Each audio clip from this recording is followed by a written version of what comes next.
And that is entrepreneurship in a nutshell. And I didn't realize that then, because I'd been a dancer every day of my dancing life, I was preparing for that aspect of entrepreneurship that I think is sort of both the hardest and the most magical and important piece of it. And so I would just say to any dancers thinking about it, like, you have so much more preparation and training than you realize. And if it's something that you're thinking about, like, you are set up in a really beautiful way, and you have this whole skill set and all these entrepreneurial muscles that have already been developing for you that you just didn't even realize are there for you.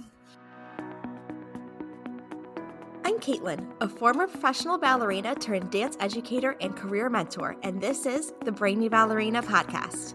I am here for the aspiring professional ballerina who wants to learn what it really takes to build a smart and sustainable career in the dance industry.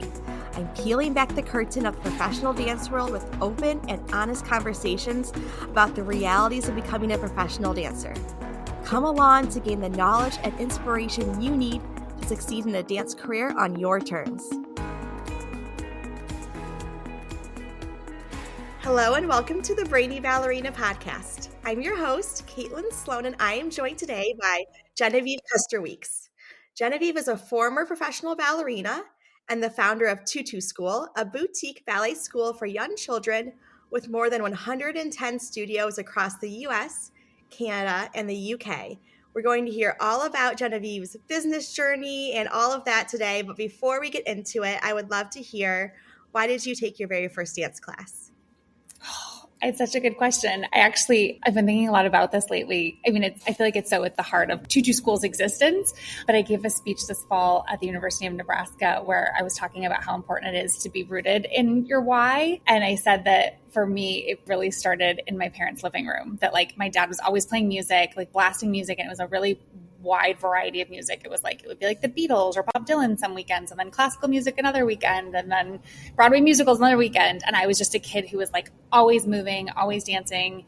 And so my parents, naturally were like, okay, let's get her in dance classes. And not like that put a damper. The living room performances still continued, but they figured it was another outlet too. So those living room moments, I think, are like very much just sort of where it all began, both my professional dancing career and then eventually Tutu School.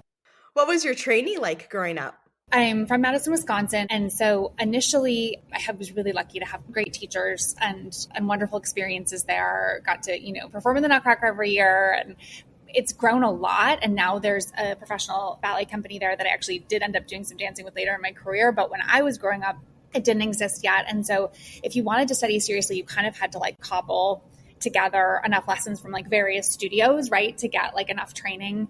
And at one point I was even the teacher who was like one of the best teachers in the area, and one of my mentors taught out like 45 minutes outside of town in the studio that was like the top of this old schoolhouse. And there was a group of us that would meet up at a gas station, and our parents would take turns carpooling us out there 45 minutes each way. So it was a lot of work to kind of like put together that training locally once I decided that I wanted to do it seriously. So when I was 15, I convinced my parents to let me move to Chicago and study at the School of Ballet Chicago and join their studio company. And that's about 2.5 hours away from Madison, but I would take the bus there and back every weekend. And on the bus, it'd take closer to 4. And so I'd go home on the weekends after rehearsals ended on Saturdays and spend all of Sunday with my family, and then come back Monday morning. And that's where I finished out the rest of my professional training, supplementing with summer intensives. I did summer intensives at ABT and San Francisco Ballet School, and at the Kennedy Center with Suzanne Farrell. But the bulk of my training was at Ballet Chicago.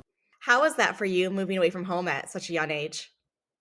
It's so interesting because now I have a 16-year-old, and it's wild to me to think that I'm like, oh, at his age, I was already like living away from home for most of the week. I mean, I think, and I can't imagine, so I see it much more from my parents' perspective, and that, this was probably hard for them. I think there were things that I really appreciated my family moving away from them. Like I actually, like some of those teenage years where like maybe some of my friends felt like rebellious and were wanting like more space from their parents. Like I really appreciated them. And so I think the time that I had with them then when I was home was really meaningful, which was really nice, but it was hard. I think ballet dancers are very mature in so many ways. And so a lot of the just sort of like, kind of like executive functioning of being away from home at such a young age, came more naturally to me because of the discipline of being a ballet dancer. And I was so excited to be doing what I was doing. I mean, in a way, and especially because of the studio company, then it was like, moving, just like really being able to fully step into pursuing this career as a teenager was so exciting, right? And like to be and taking so many classes in so many rehearsals and have that just be the bulk of my existence with with some school on the side. It was a really exciting time. The dancers I was dancing with, the teenagers I was dancing with became like my family, and Ballet Chicago didn't have official housing at the time. So I was boarding with the directors, with Dan Duval and Patricia Blair at their place.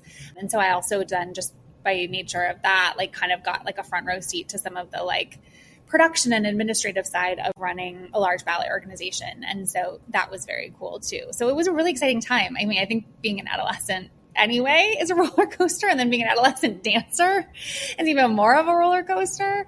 But I look back on those years as being so formative. And then the ballets I got to dance, Ballet Chicago has a really unique relationship with the Balanchine Trust, and they get a ton of Balanchine ballets, and they do a ton of performing. So even as a teenager, like when I look at some of my peers, by the time I got into a company and danced later on, like the roles I was getting to do in the ballets that we were doing on a regular basis, it's just kind of wild, right? As like a 16 and 17-year-old. So it was a really exciting and formative time.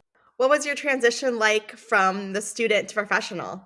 It was interesting because for this speech, I was like going through all of that time too. And it was, what was really hard was like the year that was sort of supposed to be like my audition year, where I was going to go and audition for a bunch of companies. I had a surgery that fall on my ankle because of a bone spur that had been giving me trouble for a long time and really inflaming my Achilles tendon. And everyone kind of finally decided like, hey, let's get rid of this bone spur and see if that makes a difference. And I flew out to New York, and New York City Ballet's surgeon at the time, Dr. Hamilton, did the surgery. Like I had, access to like the best care, again, through being lucky that Ballet Chicago was pretty connected in that world. And then it was supposed to be like pretty quick, and I was supposed to be back and then ready for auditions early in the new year. And I just couldn't get back. I think the eventual conclusion was there was probably just like a lot of scar tissue, and there was more damage than we realized, and it took a long time. I think I have some theories now too about maybe some emotional components and, fear of that audition season that was maybe hampering my healing a little bit too. But the result was like, I just missed that whole audition year. I ended up being out for like a full year before I came back, and then kicking off auditions a season later. That process of like trying to get that first job was so really daunting. I mean, just like so many auditions, so many company classes, but I was lucky enough to get a contract with Oakland Ballet out in California. I did like an initial partial contract with them for a Nutcracker season, and then went back for the full season the year after, and moved out to San Francisco to dance with them. But then not long after I got there, a couple seasons in, they ran into financial difficulty. And so they took like a hiatus season, came back for a season, and then shut down fully. There's a version of the company that's back now, but the company that I danced with shut down. And so then I started freelancing, and really like the bulk of my career and the remaining years of it were freelancing. And I mentioned Madison Ballet, that started out as like a pickup company. Now it's a full company. I was lucky enough that while I was putting together sort of seasons for the remaining time in my performance career, a lot of my work ended up being back at home with Madison Ballet, because at the same time, kind of as Oakland Ballet was folding, this really lucky thing that happened in my life was the founder of American Girl Dolls, Pleasant Rowland, is from Madison, and she and her husband, Jerry Frauchi, had done quite well when they sold the company to Mattel, and really wanted to get back to their community, and built a $200 million arts facility, the Overture Center, that opened during that time. And so just a really lucky thing that happened in my life was, even though initially this transition into like freelance dancing, which felt so kind of just not how I envisioned my career going, ended up being this really beautiful gift. And that a lot of the ballets that I would do, I would go back for gigs for anywhere from like 6 weeks to a couple months at a time in my hometown, and then get to perform in this beautiful art center on this gorgeous stage with like full orchestra and amazing sets and costumes, and be a little bit of a big fish in a smaller pond at home, which was really lucky. So yeah, I did a little bit of everything for my performing career. What did you think about the freelance life? Did that suit you well? Did you think you wanted to be back in a more full-time company? There were things I really like about both. Now having the perspective I do, I'm very grateful. I really did not want it. When Oakland Ballet ran into trouble, I was like, this is not what I wanted. Like, I wanted an artistic home. I remember I did this professional workshop with Alonzo King from Lines in that time period. And I remember like talking about that, and he's so amazing and kind of takes this holistic approach to developing artists. And So there would be times where we'd sit around and talk too. And I remember saying like, I just want an artistic home. Like I need a company. And I remember him kind of like challenging me on that. But it sticks out because I remember being so stuck on that. Like I didn't want to have to kind of go into the cycle. Now, in retrospect, it taught me so much about my life now, like about entrepreneurship, right? Because I think as a ballet dancer anyway, you are really an entrepreneur in so many ways because you have to take so much control of your career. But then that's becomes exponentially more true once you're a freelance dancer because it's not just getting a contract and being in a company for a season. It's like you're continuing to be like, okay, what's my next gig? And I'm actually looking at contracts and trying to negotiate this stuff and whatever and figuring all that out. And so I think it really prepared me so well for my next career. And then literally also led into it in that if I hadn't been freelancing, I probably wouldn't have stumbled into what was next for me because I had those gaps in between gigs where I was filling them in. So I'm so grateful for it now because I think that it really, it did actually like transition so beautifully into what was next for me, but it is hard. I think what was nice was getting to like, I remember like looking back on it and kind of being like, oh, I'm like architecting a season for myself. Whereas like in a company, you're sort of, you're hoping that you get certain roles and you're trying for different things, but you don't really have much control over like what the rep's actually going to be. And obviously as a freelance dancer, you're also still subject to like roles that you get offered. But like there was like one season where I got to the ballet master from Lines was at the time this amazing man, Arturo Fernandez, who had this really cool production of Dracula he was doing in Southern California. And I got to like go down there and do that, like right before Nutcracker season back in Madison. And then I was doing a story ballet back in Madison. But then I had these friends that were doing a fun like historical dance project up in Napa. And like, that was such a cool thing to be able to do all of those different things creatively. But I think it was a challenge for me in the sense that like my personality is much more like, how do I make a home? Right. Like I was the dancer who like would move into like a dressing room and be like, I'm moving in, even if like we're in the theater for a week, like I'm going to move in. So the idea that I was going to be a little bit of a vagabond felt challenging, but I also think it gave me so many gifts. And I think if you do it though, you do just have to be really disciplined and really organized because there were lots of times where I was like getting myself to the studio to rehearse myself, to run things so that I could show up for a gig ready to go, which is just very different than, showing up and seeing what your rehearsals are for that week on the, the company board. Did that experience as a freelancer start to plant the early seeds of you thinking maybe I want to be a business owner or thinking about Tutu School? Yes, definitely. But I think I didn't realize it at the time. Like, I think it was like the transition ended up being in a practical sense that like in between gigs, I'd started teaching at local schools and for additional money and stuff to do in the downtime. And at one of the schools, they put me in charge of their pre-ballet division. And I just like fell in love with teaching that age of kids, which I always say, like you have to be of a certain temperament to enjoy teaching ballet to 3-year-olds because it's a lot like herding squirrels. But I fell in love with it. And it was really what I believed in the most about ballet, right? It was getting back to what was awakened for me in my parents' living room, moving to music. And I was like, okay, A, this is what I believe in the most about ballet. And B, I also really just see and believe already in the students I'm working with that like, even if they don't become professional dancers, which most of them are not going to, this is going to serve them well in their life, like just this exposure. And it felt really magical to me. And so it definitely planted the seeds. And then the entrepreneurial part of my brain was like, seeing that at the schools I was teaching at, that those were the classes that were like on waiting lists, that it was still very much this milestone moment of like, where is she going to go take her first ballet lesson? But at traditional dance schools, it was really neglected. It was, who's going to go teach the 3-year-olds on a Saturday morning? Like me, Genevieve, go teach the 3-year-olds on a Saturday morning. There wasn't, and I was getting really excited about the idea of like, how do I cater this class to this age group? How do I make it magical for them? What could I be introducing? Could we be learning ballet stories from the classical repertoire? Like, how could we be doing all this stuff? I was getting super excited about that, but that didn't exist already at the schools, right? It really was just sort of more of an afterthought because they were really focused on like, all of the ages that they were teaching and all the styles. And so it did definitely awaken sort of what was next in a very practical sense because it put me in those studios. And then in that it did just kind of like I started, dreaming about what maybe could be different about how that was being done. Okay, so from that initial dream, how did it go from idea to reality? What was the process of starting the very first Tutu School? I remember, I think I was drawing in notebooks and kind of doodling about like, what would this logo look like? Like, and at the time, that I started mapping this out was really thinking like, oh, this after I fully retire from performing, because at the time it was still definitely freelancing and this teaching stuff was happening as a supplement to my performing. I was thinking after I retired from performing that this would be something I would do. And so I told my husband, Andrew, about this idea that I had. And I said, I think after I retire, I want to start this boutique style ballet school, and that it would just teach very little ones. Like it would just be what I would now call a hyper focus, but didn't use that term at the time, and just said that's all we would do. We would just specialize in that. So like everything about it, the space, the classes, all of it could just be about little ones and a magical introduction to ballet. I want to do that after I retire. And he said, why wait? And whenever I tell people that, like I talk about how important it is, like sort of who you share your dreams with, right? Because if his response had been, I can see all these reasons why that might not work, right? Like maybe things would have gone differently. And people always think it's amazing that he was so supportive right away. He says that, he was also looking forward to me contributing more than our grocery money, which was based pretty much what my freelancing at the time was, So I think both things can be true, but I was very lucky that like he was just kind of like, he was like all in right away. And so we started like looking at spaces with the idea that maybe this would be something we would do in like about a year.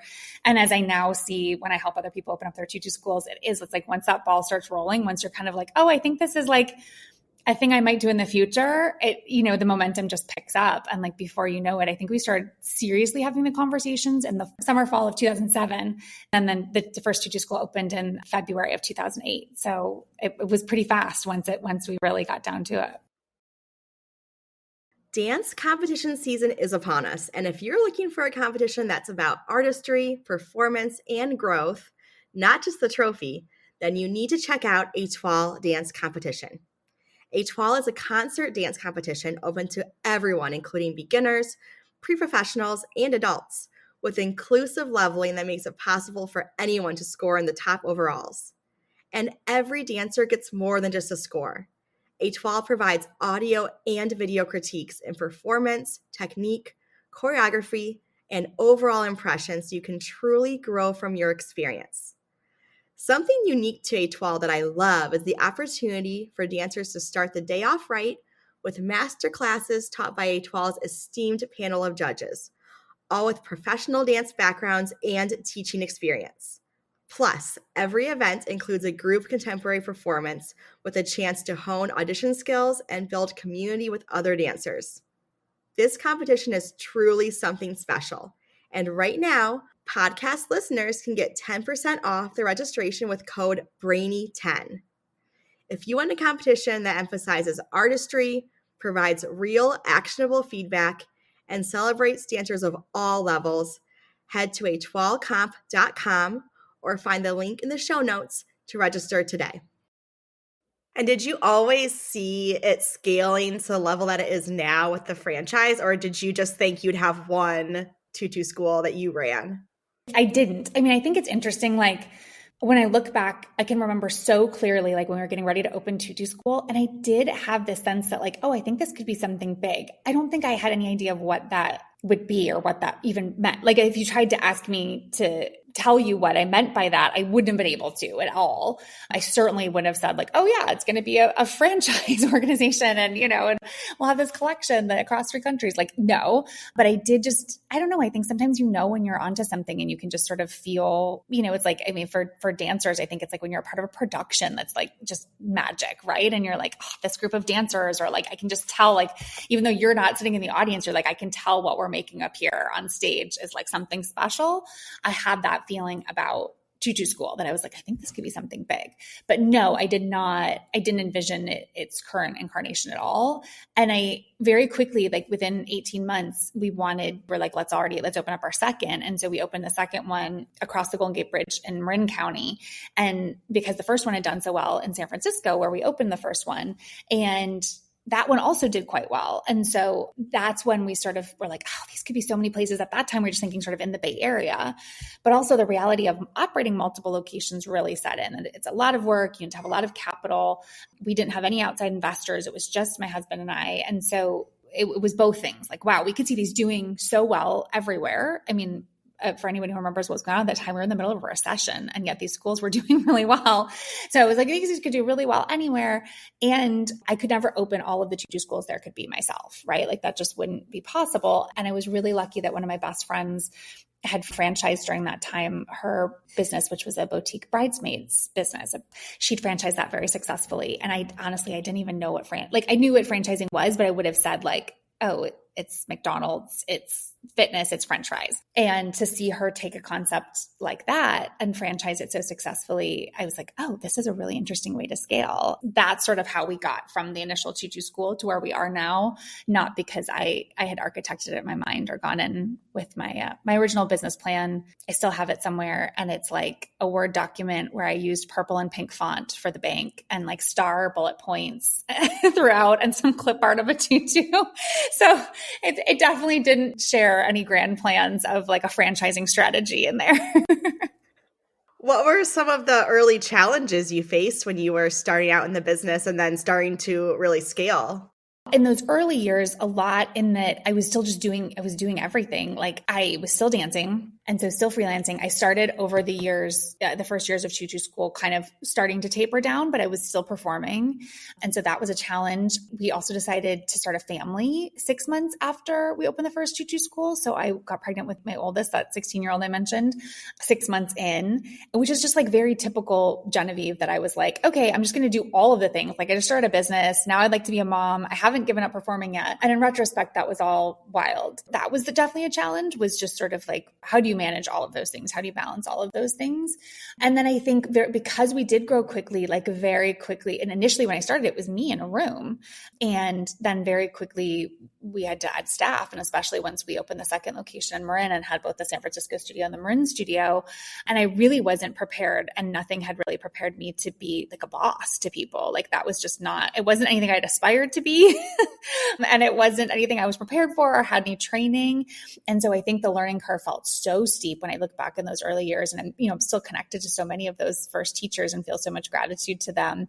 But like I really didn't have any idea what I was doing as an employer. And I think so when I think of a lot of the earliest challenges, a lot of them were around, just making sure that I was being a good leader of a team. And while I was like very much just learning on the job myself.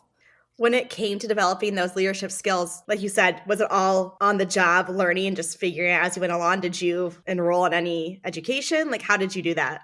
Over the years since, I have definitely invested in leadership coaching. So I have a business coach now who really is, a lot of it is like on leadership and managing people.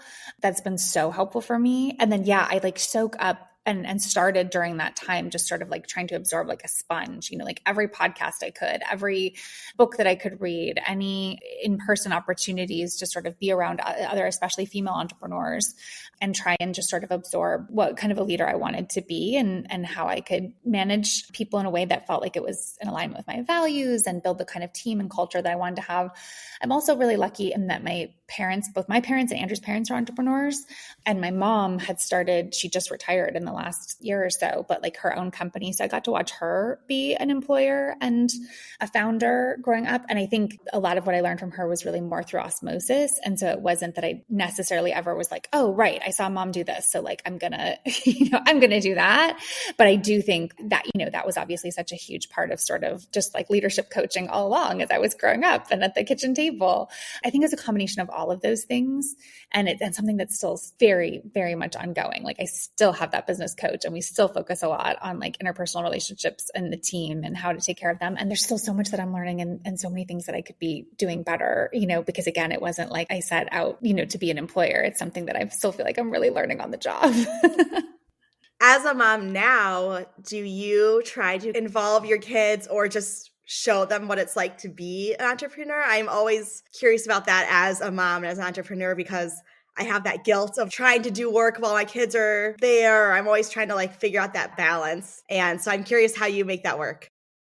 Yeah, no, it's such a good question. I think one thing is I am really lucky about the trajectory of Tutu School did work out well in that while my kids were really young, so I have 3 kids, I have the 16-year-old and then 11, almost 12-year-old twins. And while they were really young, Tutu School was not at its current size, right? So as far as bandwidth, I was, I'm really lucky that I was able to have a very flexible sort of work-life schedule. I still I don't like the word balance because I just think that it's like become this like buzzword for another thing for us to achieve or fail at or feel like we're failing at. But because Andrew, my husband, is a photographer, so we're both entrepreneurs, the benefit of that was we were really able to like structure our schedules where we could be with the kids a lot and then also still have time to work. But as any entrepreneur knows, it's like, that doesn't mean less work. It just means you're deciding when to work. And the thing I definitely always hold on to from my mom is she would say, oh yeah, being an entrepreneur is great. You get to set your hours. Like you can decide if you're working at 3 a.m. on a Tuesday or 3 p.m. on a Saturday afternoon. And it's like, there are times where that really feels true, but I never take for granted that, right? That I can say like, oh, I'm going to leave in the middle of the day and go do this thing with my kids, go be at this appointment or go do this thing at their school or whatever, because I don't have a boss to report to. I just know it means a later night for me tonight because I also have this other deadline or whatever. And so I never take that for granted. And as they've gotten older, to your question, like I do try and talk to them about it. So like when they were younger, they would definitely always be involved in things at Tutu School. And, you know, like my oldest especially would, you know, be helping sort through recital costumes and things like that. And as the company's grown, it's been a little bit harder to have like those same like hands-on opportunities that were like, you know, in the studio when we would just be there all the time together. I mean, Sullivan would like go deliver the coloring sheets to each studio with me every Monday morning. So like he was really always a part of that. But the youngest still feel like really connected to it. And I think the thing that I have gotten even more intentional about as the years go on is the talking about it piece. So like telling, like when they do, you know, see that I'm working or work's taking me away, kind of like also pointing out to them like, hey, but did you see how I also remember that I got to go do this thing? Like, I'm really lucky that I was able to do that. Right. And I had the flexibility. And sometimes the trade-off means that now I need to do this other thing here. Or like, remember the 2 weeks we just took for a family road trip? Yeah, I was able to do that because now I'm also catching up with this work trip I'm taking here. And then the other thing that I always do try and remind them is like, are the things I really love about my work and my job. Because I just think as parents, no matter what you do, and even if you really love your career, and I love mine, you know, naturally kids are going to see more of like the stressful moments of you trying to fit it all in, or, you know, I'm talking with Andrew about something that didn't go well or a problem I'm trying to solve or whatever. And the risk you run there is that they do kind of just grow up viewing work or this entrepreneurial adventure as like a negative thing. And so I do, like, you know, if I'm going on a work trip, I'll try and say like, hey, I'm going to miss you so much while I'm gone, but I'm also super excited. Like, I'm going to go visit this new school that just opened up in New York City. Like, how cool is that? You know, and I have all those things present and have them get to be a part of it. And what I love is they like feel a lot of ownership over Tutu School, and they get like really excited and feel like they've been brought along for the ride too. So I do wherever I can, I try and involve them in things. If we're, you know, picking out a new, like we just rolled out last year, this ballerina bunny, she's on my desk actually, named Odette. And my kids were like kind of my focus group for that, you know, or I've like taken them to look at spaces and been like, what do you think about this? You know, and I ask for their opinions and really try and involve them. And I love that they really view it as a family business. I think that's helped a lot in the tougher moments, or the moments where they feel like it's taking us a little bit away. It feels like a joint project then, you know? Yeah, that's cool. I want to talk more about the franchising piece. So can you kind of share more about this whole process? I think it sounds very intimidating, especially for like us creative people who are trying to figure out all the logistics and moving pieces of all of that. Can you talk more about how it works and just speak to like what you would say to somebody who's maybe curious about that business model? Yeah, I've become a real evangelist for it. There is a lot to it. Like, I think if it feels a little bit intimidating, like that's a healthy level of intimidation, because sometimes I'll talk to people who I think, you know, are thinking about it more as just almost like a little bit of like a licensing model, and kind of think it'll almost be like passive income, which I don't think I ever thought, but I still think I didn't totally understand everything that would go into it. So it is definitely not that it's like, oh, you just sort of put this in place and then you sell it to people and then there you go. Then they're just running off with your model and you just, you know, cash royalties checks. No, it is not that. If you think it's going to be that, like, no, you should, again, find that healthy level of intimidation. But the reason why I'm an evangelist for it is it's a really incredible way to scale a brand without taking outside funding and without having to bring in investors. You know, in that your franchisees really become your investors. They become your partners. So one of the things I say is like, if someone had given me the funding to open, we have 140 locations signed now. If someone had given me the funding to open up 140 locations, I would have 140 different teams. And I am really lucky that we say Tutu people are the best people, and it's true. We have unicorns. They're amazing. But at the end of the day, no one is ever going to love your company or your brand as much as you do, even the best employee, right? And so if I had 140 teams, I'm sure we would still have the incredible teams we do, but it's not the same thing as if it's yours, right? With franchising, not only did I not have to go get funding or an investor to open up 140 locations, but the franchisees who have invested and opened up these businesses, they have that level of care and ownership and engagement and investment because it is their business, right? So I still believe that nobody loves this brand truly as much as I do, right? I'll claim that I love it the most.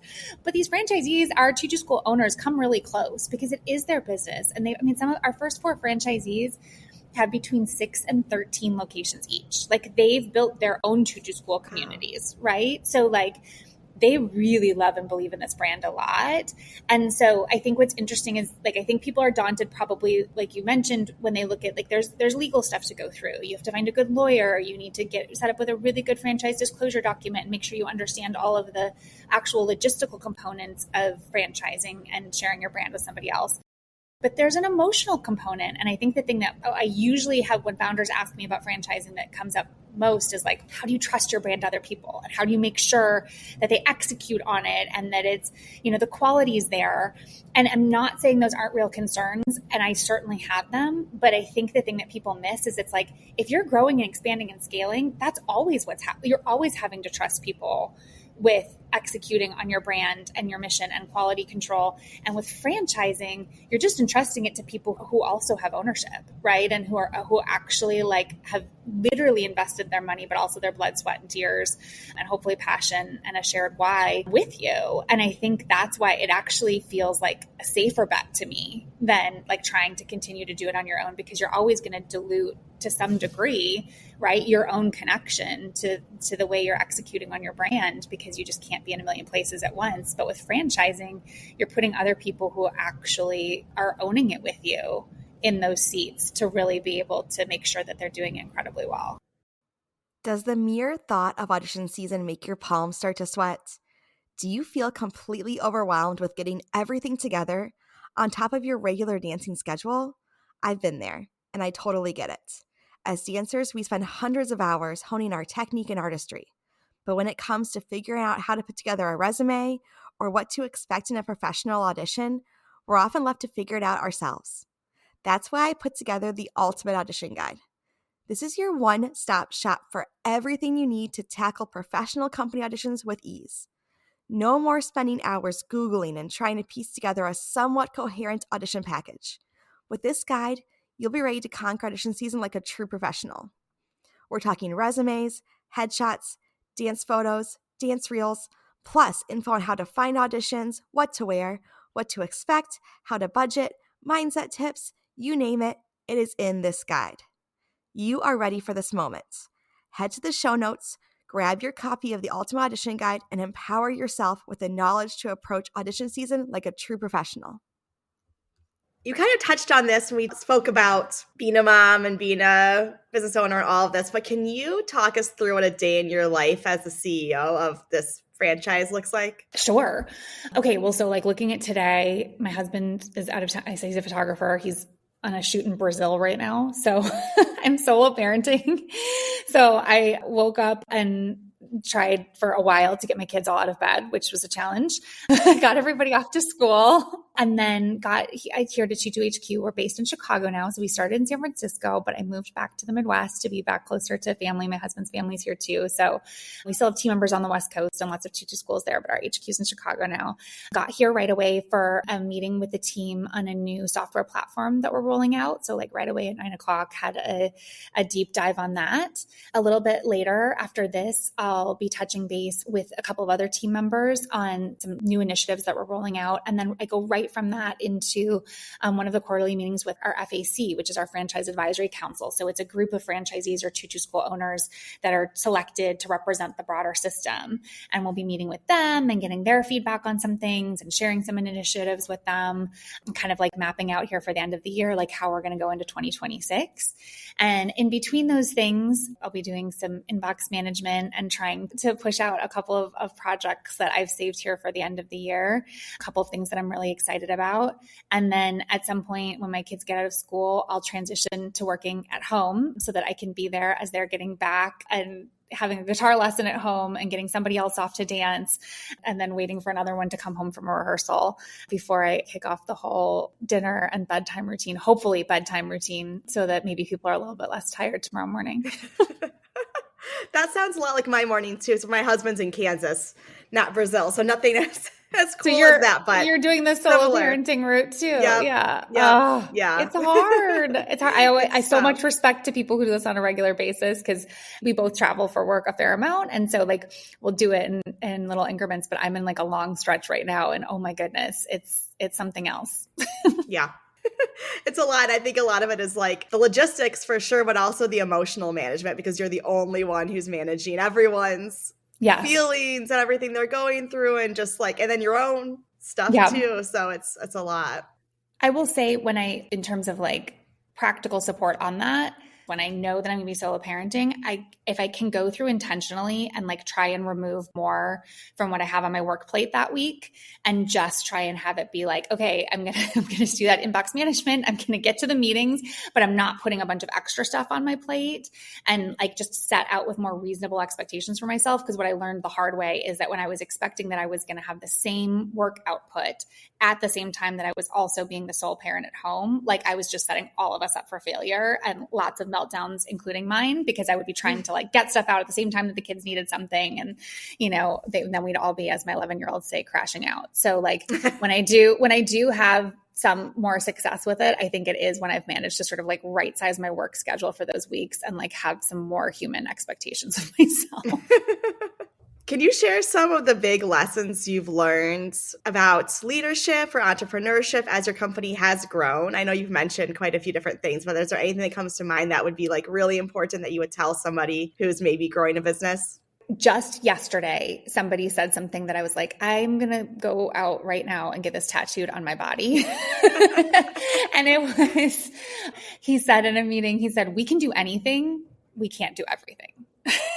And I feel like that is the lesson that I just kind of keep getting hit over the head with. Like we're at such an exciting moment for Tutu School where we've expanded our leadership team a lot. Like we're doing so many things and it's really exciting. But at every stage of building this company, I just feel like, and to a large degree as a dancer, like everything feels urgent and important all the time, like right now. And it can't be true.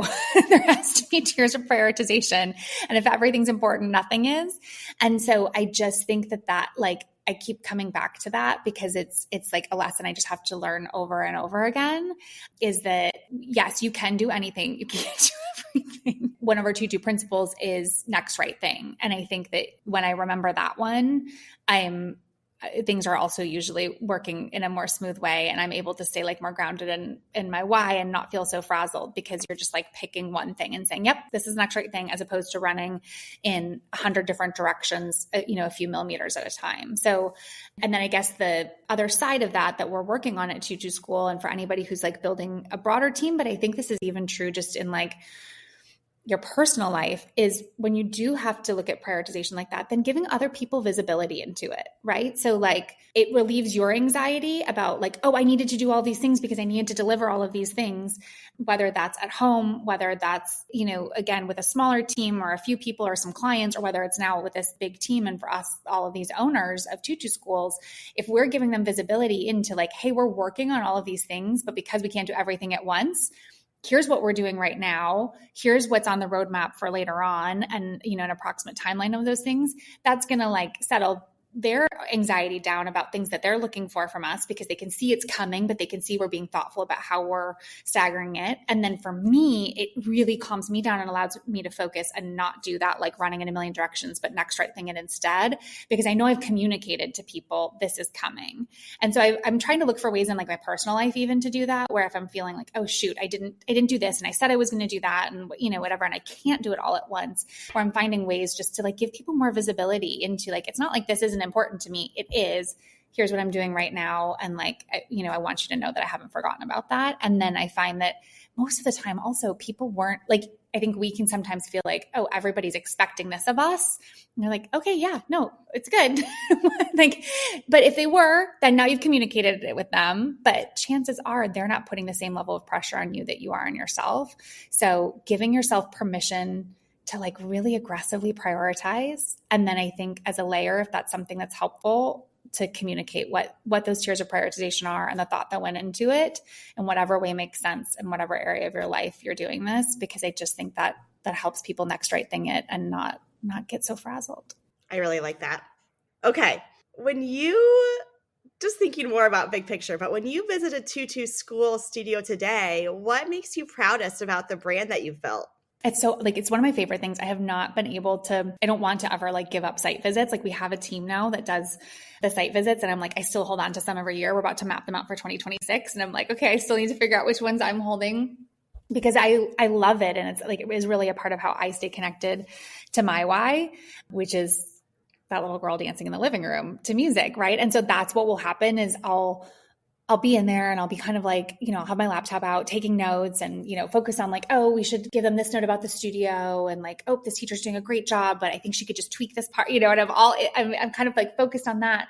And then something will happen where I'll just like look up and see these kids, dancing to Tchaikovsky with scarves and bubbles and like finding something about themselves. And I'm like, this is amazing. Like we did it. We built this space for kids to be creative and joyful. And that's what our mission statement says. It's like, we exist to make space in the lives of children for creativity and joy. And then when I sort of get this, like that it'll happen in this like micro level where I'm seeing it right in front of me. And then sometimes I can kind of zoom out and be like, oh, this is happening in spaces and studios like all over the country right now. That's incredible. Like that's amazing. And I just feel an incredible sense of pride when that happens. I was just visiting a few schools in Southern California a few weeks ago.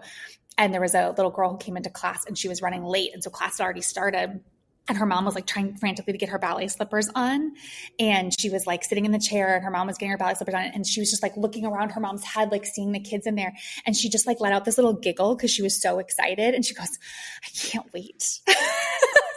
And it just like, I was like, oh my gosh, I like stuff like that, it just makes me so happy that this is what we get to do is we get to make this space for children to be creative and joyful.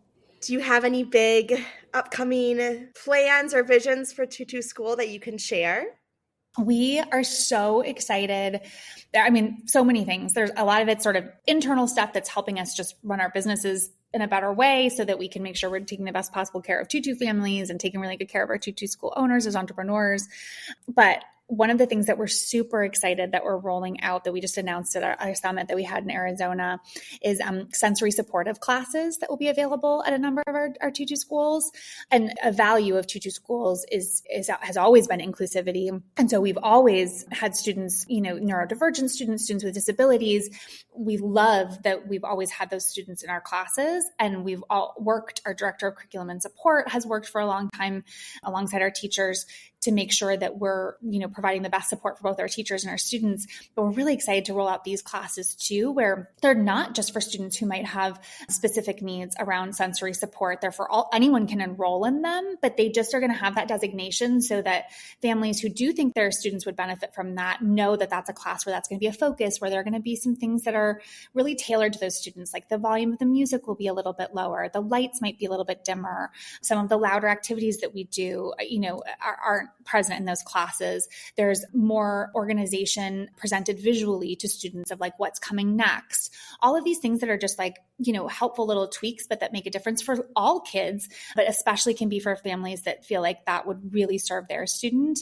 And then again, it's not like those are the only students that are going to be in those classes. They're open to everybody, but they'll just have that designation. And I love, it's so in keeping with Tutu School's values. And we brought on an inclusive programming lead to help coach our teachers through that and provide support for them as the program's launching. And then just on a broader basis, because again, we have students of different needs in all of our classes, to have her available to be supporting our studios. And so I'm really excited about that initiative. I think it's been a long time coming and we've been looking for the right way to do it. And I'm thrilled that it's happening now.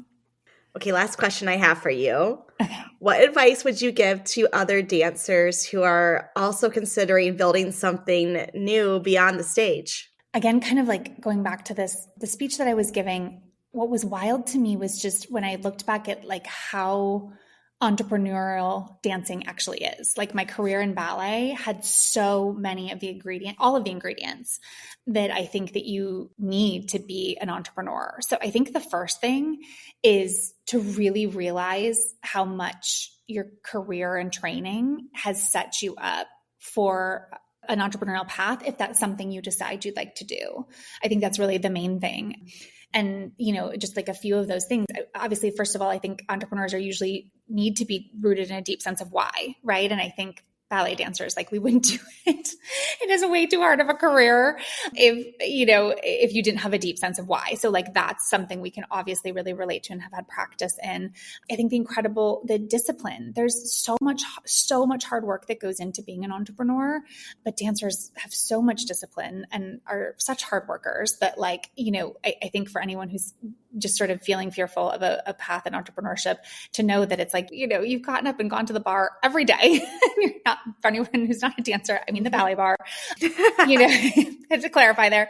You have that discipline, right? Of like company class and rehearsals. I was talking about freelancing, like getting myself into the studio to rehearse, like so much discipline when that is so much of being an entrepreneur. And I think that the pendulum swung a little bit between people like celebrating hustle and really sort of villainizing it. But it's like, I don't know anybody who hustles harder than ballet dancers who have worked from the time they were children into adulthood to pursue something. And so I think, don't minimize the strength that discipline gives you. And then the sort of last piece of that I think I really didn't realize was training me every day to be an entrepreneur is what I call a step on the stage moment, which is like, as an entrepreneur, any venture like this, like Tutu School, there's a moment and then many other moments that follow where you just have to do it, where you have all of the preparation. You can prepare, as we do as dancers, with rehearsals and classes forever. And as an entrepreneur, you can do that too. You can do all the preparation, but there's just a moment where you just have to go for it. And the reason why I call it the step on the stage moment is it's like, every performance you ever do, you're in the wings, curtain goes up, music starts. And it's kind of crazy when you think about it that you're like, I'm going to go out and do this, dance on my toes in front of all of these people. And you could just stay there hidden in the wings. But instead, something inside of you says like, no, I'm going to step out there. I'm going to do this.